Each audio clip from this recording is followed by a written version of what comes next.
성경 말씀 사도행전 3장 1절 말씀부터 3절 말씀까지 같이 봉독하도록 하십시다. 제9시 기도 시간에 베드로와 요한이 성전에 올라갈새 나면서 안전뱅이 된 자를 사람들이 메고 오니 이는 성전에 들어가는 사람들에게 구걸하기 위하여 날마다 미문이라는 성전 문에 두는 자라. 그가 베드로와 요한이 성전에 들어가려 함을 보고 구걸하거늘. 아멘. 우리 사도행전 3장 1절에서 10절까지의 내용은 베드로와 요한이 나면서부터 안전병이 된 사람을 일으켜 세우는, 어떻게 보면 이제 초대교회의 공식적인 첫 하나님의 능력의 역사를 행하는 그런 내용인데, 우리 지난 시간에 말씀을 드린 것처럼 1절에 제9시 기도 시간에 베드로와 요한이 성전에 올라갔다. 그래서 우리가 교회라고 이야기를 하면 제일 중요한 부분을 우리가 어떻게 생각을 해야 되느냐 하는 겁니다. 뭘 생각을 해야 되느냐 하는 겁니다. 여러 가지 이야기를 할 수 있지만 오늘 여기 사도행전 3장에 있는 이 말씀을 통해서 교회는 기도가 핵심이다. 이제 그 말씀 지난 시간에 드렸습니다. 그래서 이스라엘 백성들은 하나님께서 율법을 주신 이후로 하루에 3번 정해놓고 기도하죠. 그죠? 그래서 예루살렘에 있는 사람은 예루살렘 성전을 찾아가기도 하고, 먼 곳에 있는 사람 예루살렘 성전을 향해서, 성전이 신앙생활의 핵심이고 중심이고 하나님과의 우리의 관계가 기도가 가장 핵심적으로 하나님과 우리를 연결시키는, 이제 그래서 우리를 바른 길로 인도하시는 그런 의미가 있다는 말씀을 드렸습니다. 그리고 오늘은 교회에 대해서 우리가 중요하게 생각해야 될 부분이 뭐냐는 겁니다. 여러 가지 이야기를 할 수 있겠지만 오늘 이 말씀은 교회는 하나님께서 하나 되게 하셨다는 겁니다. 하나 되게 하셨다. 그래서 우리가 하나라는 거예요. 그럼 하나라는 그 의미를 우리에게 어떤 교훈을 하느냐는 거죠. 하나라는 그 의미는 혼자는 안 된다는 겁니다. 하는 일에, 하나님의 일을 하는 일에 있어서 혼자는 절대로 아니라는 겁니다. 그래서 하나님의 일은 함께 하는 겁니다. 함께 해야 하고, 함께 하는 것이 곧 하나 되게 하신 것을 지켜가는, 이제 그런 의미를 우리에게 교훈을 하시는데, 여기 오늘 베드로와 요한이 성전에 올라갔다 라고 표현을 하고 있고, 또 4절에 보면 베드로가 요한으로 더불어 주목하여 가로되 우리를 보라. 베드로가 이제 안전뱅이 구걸하는 사람에게 베드로와 요한이 같이 갔는데, 베드로가 지금 이야기를 하죠. 베드로가 이야기를 하는데 베드로가 요한으로 더불어 주목하고 함께라는 겁니다. 그래서 이 일이 베드로가 앞장서서 일은 하고 있지만 그 일에는 요한도 함께 동참했던 일이고, 또 좀 더 넓은 의미로 보면 이 나면서부터 안전병이 된 자가 일어나는 것도 하나님의 일에 뭐한 겁니까?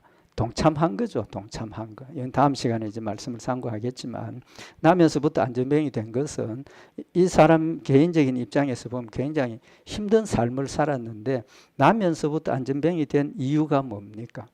오늘 여기 베드로와 요한이 그를 이렇게 세워서 하나님의 살아계신 능력의 역사를 보여주는 일에 이 사람이 필수입니다. 그죠? 이 사람 없으면 그런 역사를 나타낼 수가 없죠. 이제 그런 관점에서 보면 하나님의 일에서 베드로와 요한이 나면서부터 안전병이 된 사람, 이 세 사람이 핵심적인 일을 한 거죠.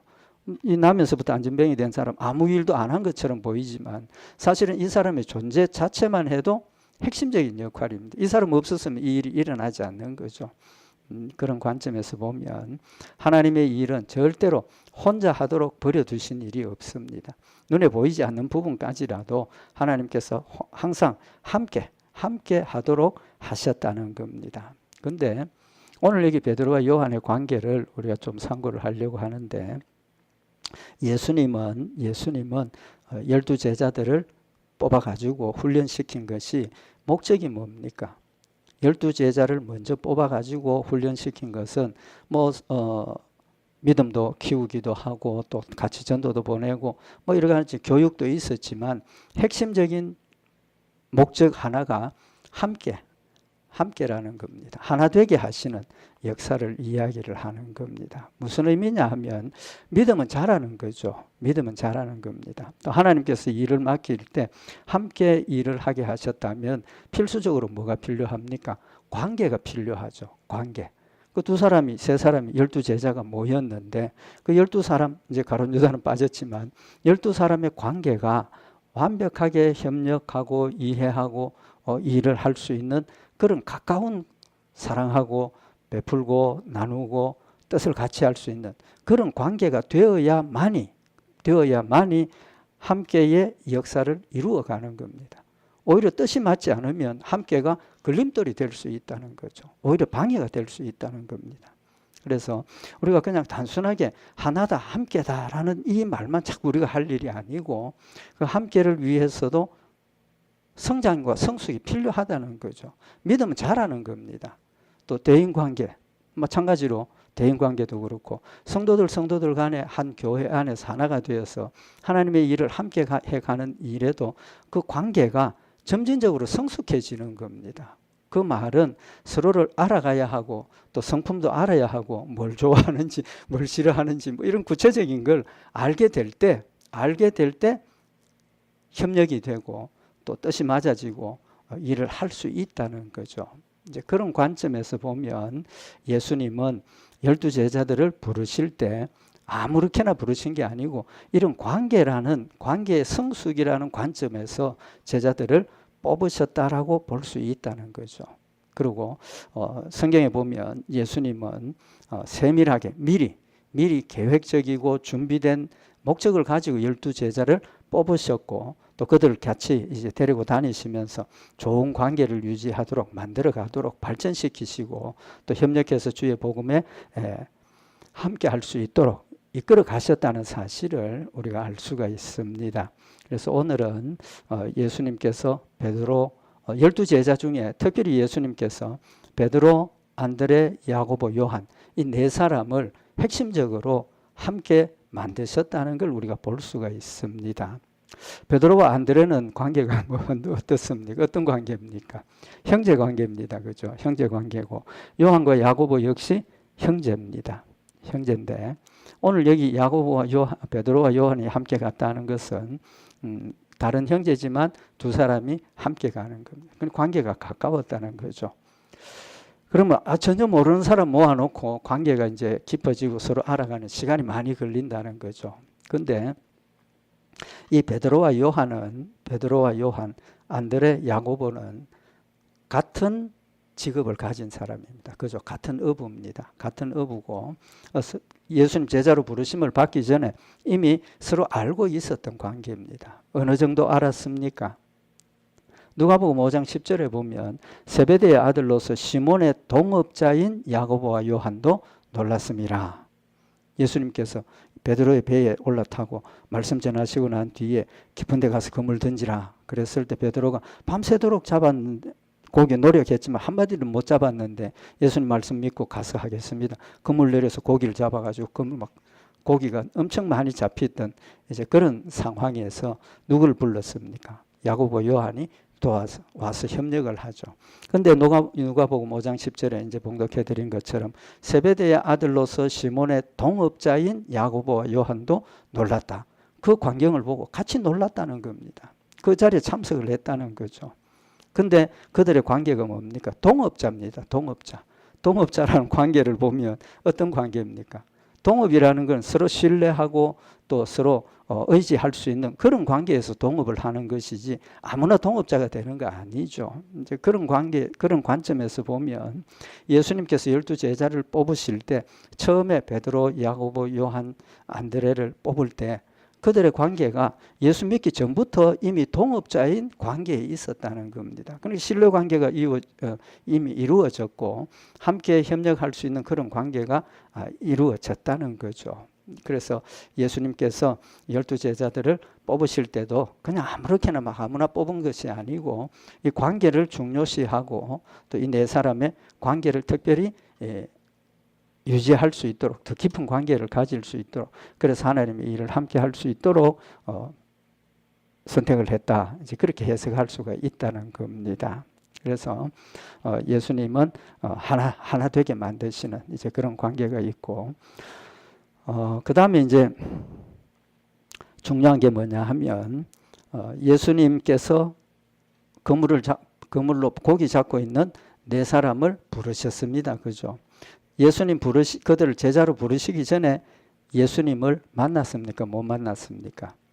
이미 만났습니다. 성경에 보면 이 베드로의 형제 안드레는 그 세례 요한의 제자 중에 한 사람으로 들어가 있었습니다. 그래서 요한복음 1장에 보면 35절에 보면 또 이튿날 요한이 자기 제자 중 두 사람과 함께 섰다가 이 세례 요한을 이야기를 하는데, 세례 요한이 자기 제자 중에 두 사람과 함께 서 있다가 예수님 가시는 걸 보고 보라 하나님의 어린 양이다, 예수 그리스도를 메시아로 증거를 하니까 두 제자가 그 말을 듣고 예수를 쫓았다는 겁니다. 그래서 세례 요한이 자기 제자로 있는 사람에게 예수님을 소개하고 자기 밑에 두지 않고 그 사람들이 세례 요한의 이야기를 듣고 예수님 메시아라는 소리를 듣고 쫓아갔다는 겁니다.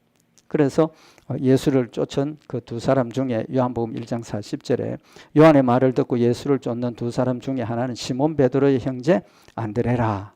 이제 여기 시몬 베드로의 형제 안드레가 먼저 예수님을 만난 거죠.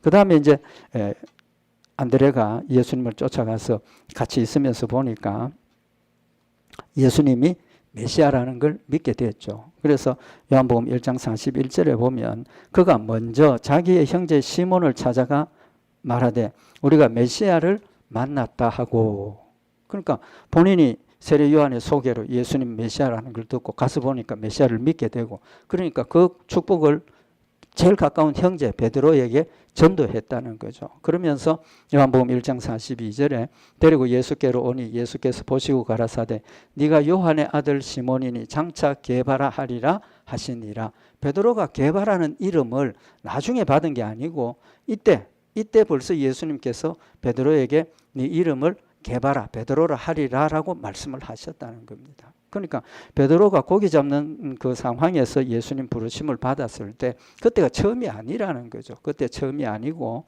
이미 세례 요한의 전도를 받고 예수님을 만나서 게바라 하는 이름까지 이미 받았다는 겁니다.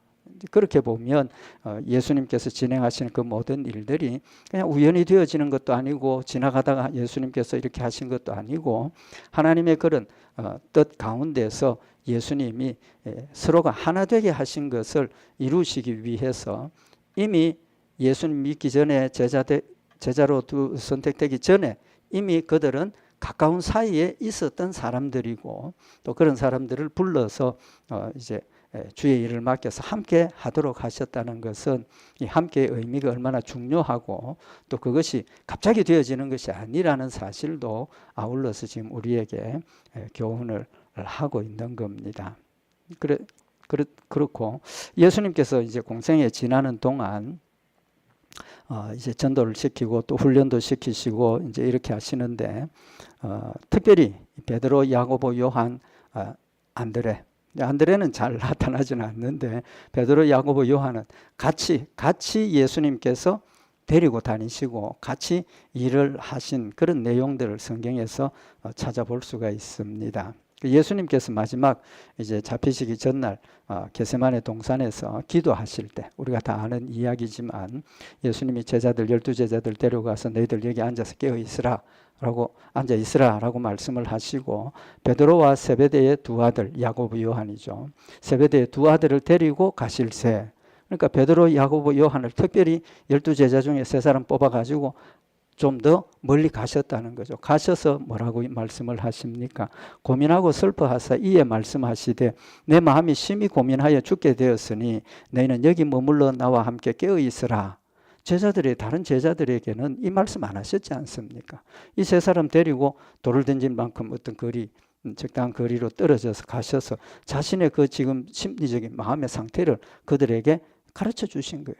난 죽음이 두렵고 내가 참 힘들다 라고 말씀을 하시면서 너희는 머물러 나와 함께 깨어 있으라 뭐 기도해달라 부탁 안 했습니다. 그냥 깨어 있으라고 이제 훈련시키시는 거죠. 이제 그렇게 성경은 기록을 하고 있죠. 그런 관점에서 보면 예수님께서 베드로, 야고보, 요한 특별히 세 사람을 함께 일하도록 훈련시키시는 그런 의미를 지금 우리가 해석을 할 수 있다는 겁니다. 또 누가복음 8장에 보면 회당장의 아들이 이제 죽게 되는 상황이 되어서 예수님을 찾아왔습니다. 찾아와 가지고 예수님, 내 아들이 죽게 되었으니까 좀 살려주십시오. 그래서 예수님께서 회당장의 집으로 가죠. 가다가 중간에 어떤 일이 벌어졌습니까? 집에서 사람들이 와서 이제 더 이상 예수님 괴롭히지 마십시오. 아들 죽었습니다. 소용없습니다. 이제 그런 이야기를 할 때 예수님이 그 집에까지 가죠. 그 집에까지 가는데 그 집에 이르러서 집에 들어가셔서 이제 아이를 살리는데 누가복음 8장 51절에 보면 집에 이르러 베드로와 요한과 야고보와 및 아이의 부모 외에는 함께 들어가기를 허하지 아니하시니라. 그 집에 죽은 아이를 살리러 들어가는 일에 부모는 당연히 데리고 들어가죠. 그죠? 근데 12제자들 따라갔지만 그 집에 이르러서 베드로, 요한, 야고보만 데리고 들어가셨다는 거예요. 특별히 훈련시키시는 거죠. 그래서 이 세 사람이 하나가 되어서 같이 협력할 수 있도록 예수님께서 그들을 훈련시키시는 이제 그런 모습을, 의미를 우리가 해석을 할 수 있다는 겁니다. 또 우리가 잘 알고 있는 것처럼 예수님께서 산에 올라가셨을 때 변화되는 이제 그런 모습을 제자들에게 보여주셨죠. 그 산에 예수님 누구를 데리고 올라가셨습니까? 세 사람 데리고 올라갔는데 누가복음 9장 28절에 보면 이 말씀을 하신 후 8일쯤 되어 예수께서 베드로와 요한과 야고보를 데리시고 기도하시러 산에 올라가셨다. 그때도 12제자들 다 있지만 베드로, 야고보, 요한만 데리고 올라가신 겁니다. 특별 대우를 하는 것처럼 보이지만 하나님께서 이들 세 사람이 원래부터 동업자로서 가까운 사이에 있었고 또 그들에게 같이 동일하게 같이 데리고 다니시면서 믿음을 가질 수 있도록 만들어 주셔서 그들이 협력할 수 있도록 하나가 되어서 주의 일을 감당할 수 있도록 하나 되게 만드는, 관계를 깊게 만드는 이제 그런 과정을 거치셨다는 겁니다. 그 결과가 나타나죠. 그 하나 되게 하신 결과가 나타났습니다. 어디서 볼 수가 있습니까? 누가복음 22장 8절에 보면 예수님께서 이제 마지막 만찬을 하실 때 그 유월절 준비하라 하실 때 누구를 보내시느냐 하면 누가복음 22장 8절에 보면 예수께서 베드로와 요한을 보내시며 가라사대 가서 우리를 위하여 유월절을 예비하여 우리로 먹게 하라. 마지막 만찬 준비하는 일에 베드로와 요한을 함께 보내서 함께 준비하도록 하나가 되어서 주의 일들을 감당할 수 있도록 지금 이제 일을 맡기시는 거죠. 이제 그 결과가 예수님 잡히셨을 때 베드로와 요한이 예수님 이 재판하시는 재판정으로 갈 때 뒤에서 따라가죠. 따라가는데 그까지 재판정까지 왔는데 상황이 어떻게 됩니까? 베드로와 요한이 갔는데 요한은 들어가고 베드로는 못 들어갔죠. 요한복음 18장 16절에 보면 베드로는 문 밖에 섰는지라 못 들어가고 지금 문 밖에 서 있고 대제사장과 아는 그 다른 제자가 나가서 문 지키는 여자에게 말하여 베드로를 데리고 들어왔다. 여기 제사장을 아는 다른 그 제자는 누구냐면 요한을 이야기를 합니다. 그래서 요한복음에서 요한이 스스로를 이름을 밝히지를 않고 하나 예수님께서 사랑하는 자 뭐 이런 식으로 이야기를 하는데 요한은 대제사장을 알고 있었기 때문에 이제 그 때문에 이제 들어갈 수 있었는데 베드로는 같이 왔는데 못 들어가고 밖에 있었는데 베드로가 그를 데리고 들어갔습니다. 하나가 되어서 함께 들어갔죠. 이 부분에서 우리가 한 가지 생각해 볼 수 있는 것은 만약에 베드로가 그 안에 못 들어갔으면 예수님께서 새벽 타고 울기 전에 네가 나를 부인하리라 하시는 일이 일어날 수 있었겠습니까? 없었겠습니까? 일어날 수 없는 거죠.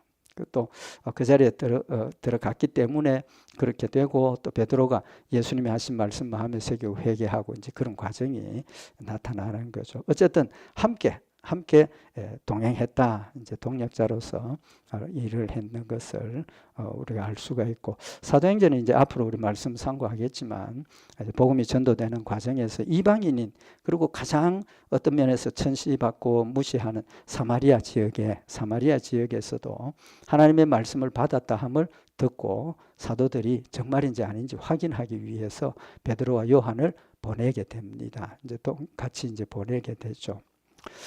또 요한복음 20장에 보면 막달라 마리아가 무덤에 가서 빈 무덤을 봤죠. 빈 무덤을 봤는데 그 사실을 누구에게 제일 먼저 알립니까?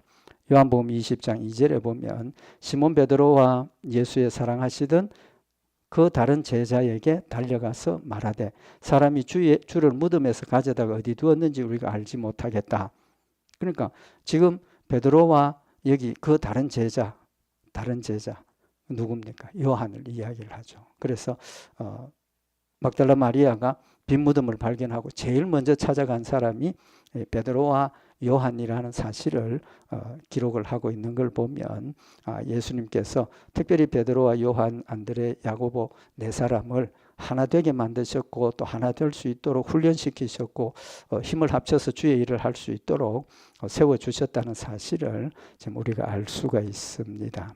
그런 관점에서 보면 교회는 하나라는 의미가 그냥 하나라 그런 뜻이 아니라는 거죠.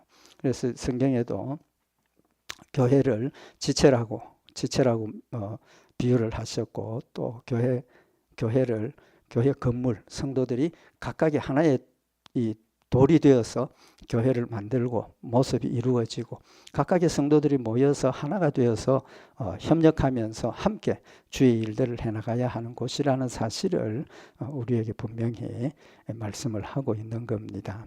그래서 우리는 성도들 간의 관계, 우리 관계가 어떤 관계로 생각을 해야 되느냐, 하나됨의 관계를 우리는 명백하게 기억을 하고 실천을 해야 된다는 거죠. 그래서 이 베드로가 그 관계를 또 이제 중요하게 표현을 하는 말씀이 있죠.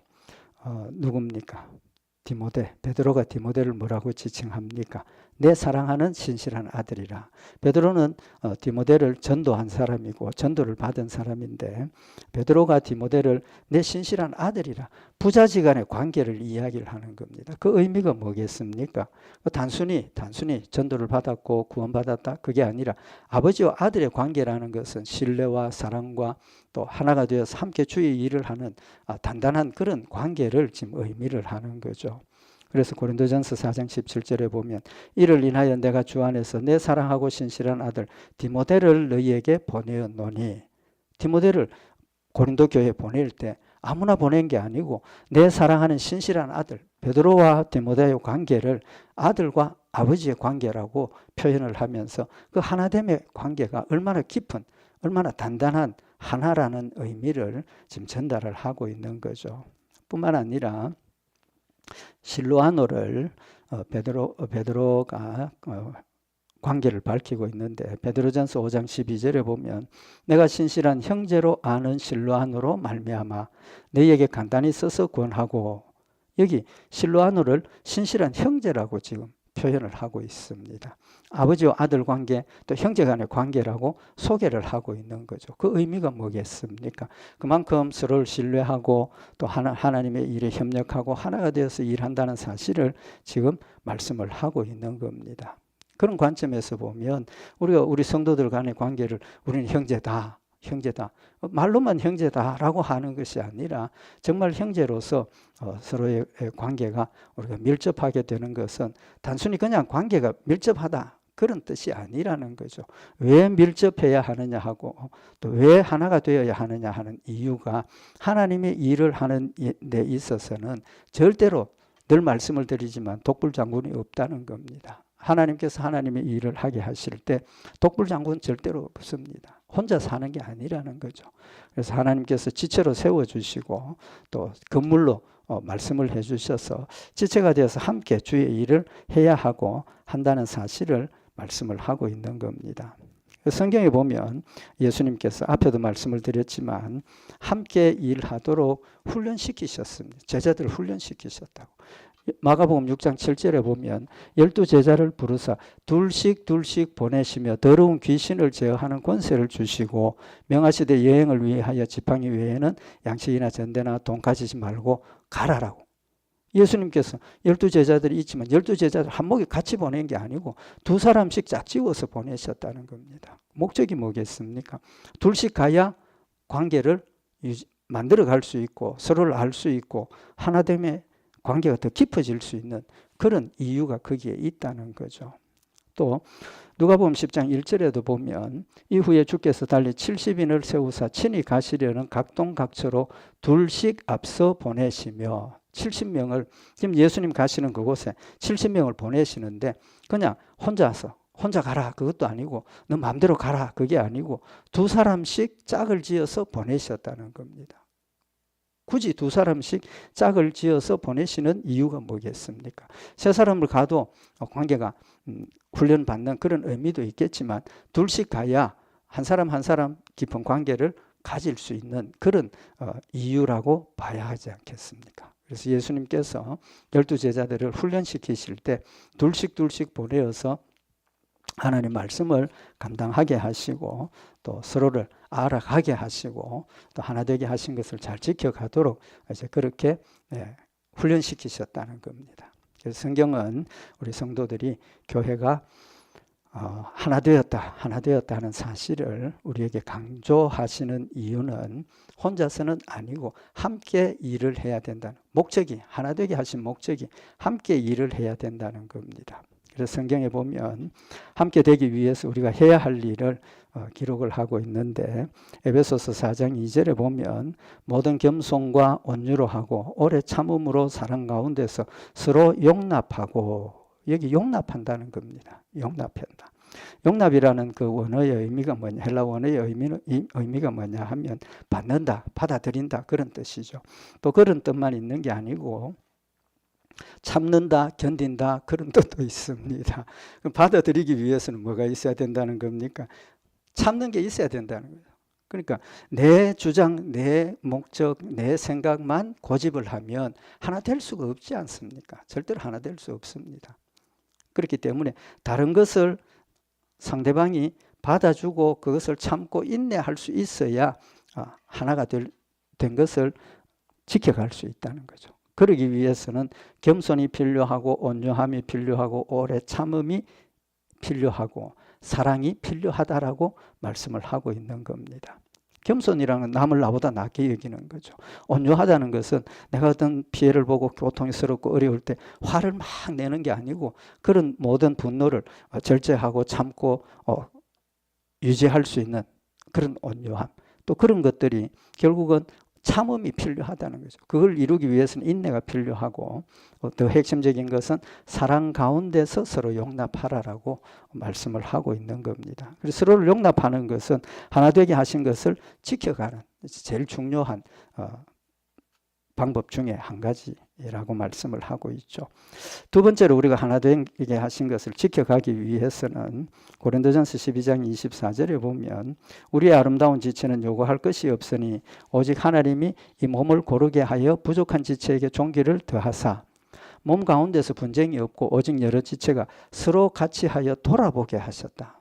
서로 같이 해서 서로를 돌보게 하셨다는 겁니다. 그래서 히브리서 10장 24절에도 서로 돌아보아 사랑과 선행을 격려하라라고 말씀을 하시고 있는 겁니다.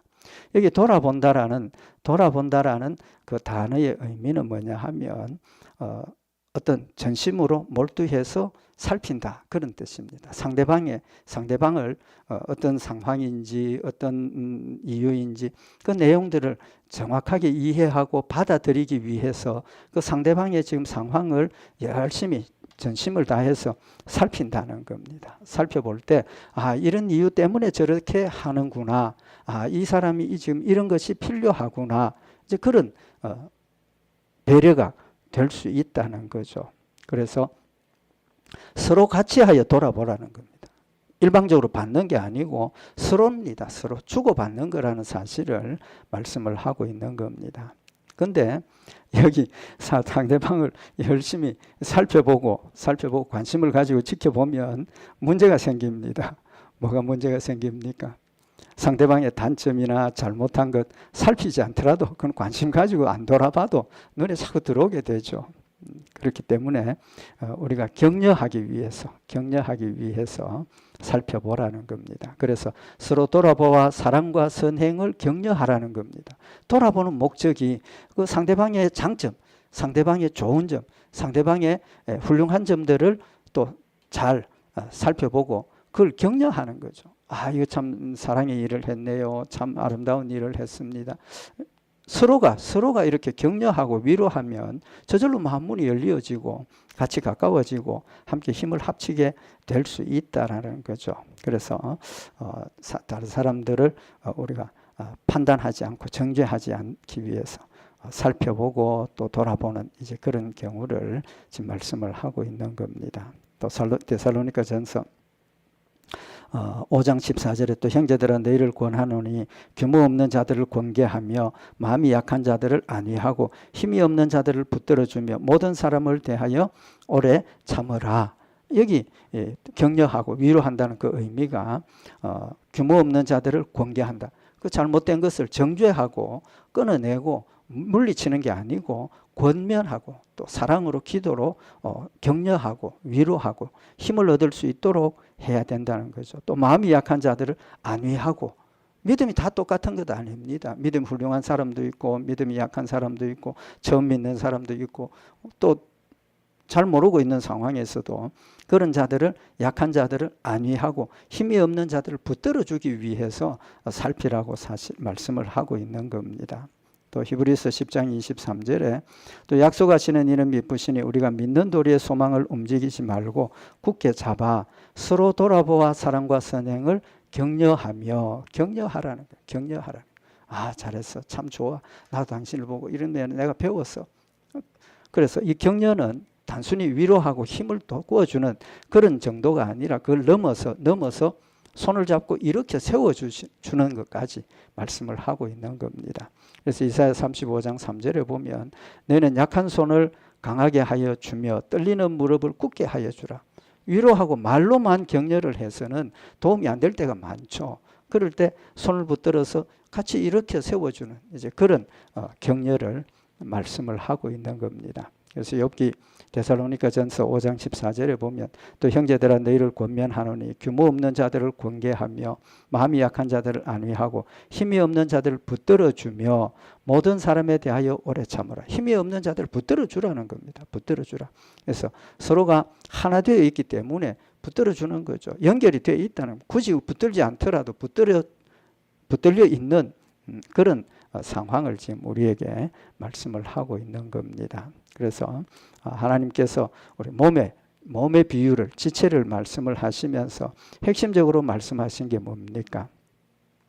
서로 돌아보게 하는 것. 서로 돌아보게 하는 것. 그래서 고린도전서 12장 25절에 몸 가운데서 분쟁이 없고 오직 여러 지체가 서로 같이 하여 돌아보게 한다. 손이 일을 할 때 손만 일하는 게 아니죠. 머리로부터 눈, 귀 모든 지체가 함께 그 손이 움직이는 일에 함께 지금 동참하고 있다는 사실을 지금 말씀을 하고 있는 겁니다. 그래서 우리가 교회가 머리가 그리스도가 되고 또 우리가 각각이 지체가 되어서 연락하고 교통하고 하나가 되어서 하나님의 일을 한다는 겁니다. 연락하고 교통한다는 것 자체가 손을 붙들어주고 또 협력한 그런 의미를 가지고 있죠. 그래서 결국은 교회는 서로 돌아보아 사랑과 선행을 격려하고 위로하고 함께하는 교회여야 한다는 것이고, 어려울 때 찾을 수 있는 교회가 하나님이 원하시는 교회입니다. 내가 어려움을 당할 때 어디를 찾아가서 위로를 받을까? 어디 가서 내가 도움을 얻을 수 있을까?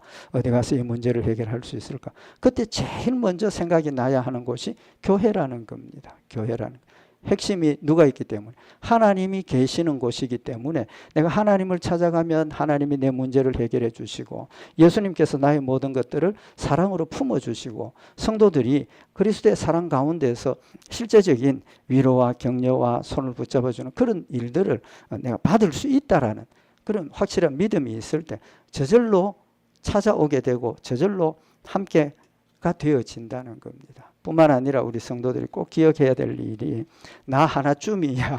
나 하나쯤이야 없어도 되지 않겠나. 나 하나쯤이야 없어도 괜찮지 않겠나. 절대로 버려야 할 생각입니다. 나 하나쯤은 없습니다. 하나님 앞에 모든 성도들이 다 소중하고 없어서는 안 될 하나님의 지체라는 사실을 교훈을 하고 있는 겁니다. 그래서 우리는 늘 성도들이 자존감을 가져야 된답니다. 자존감을 가진다. 저는 그렇게 생각을 합니다.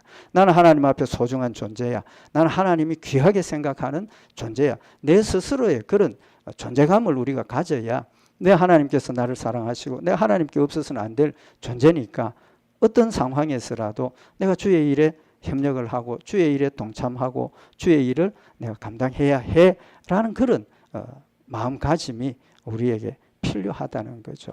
그래서 전도서 4장 9절에 보면 두 사람이 한 사람보다 나으면 저희가 수고함으로 좋은 상을 얻을 것입니다. 혹시 저희가 넘어지면 하나가 그 동물을 붙들어 일으키려니와 홀로 있어 넘어지고 붙들어 일으킬 자가 없는 자에게는 화가 있으리라. 두 사람이 함께 누우면 따뜻하거니와 한 사람이면 어찌 따뜻하랴.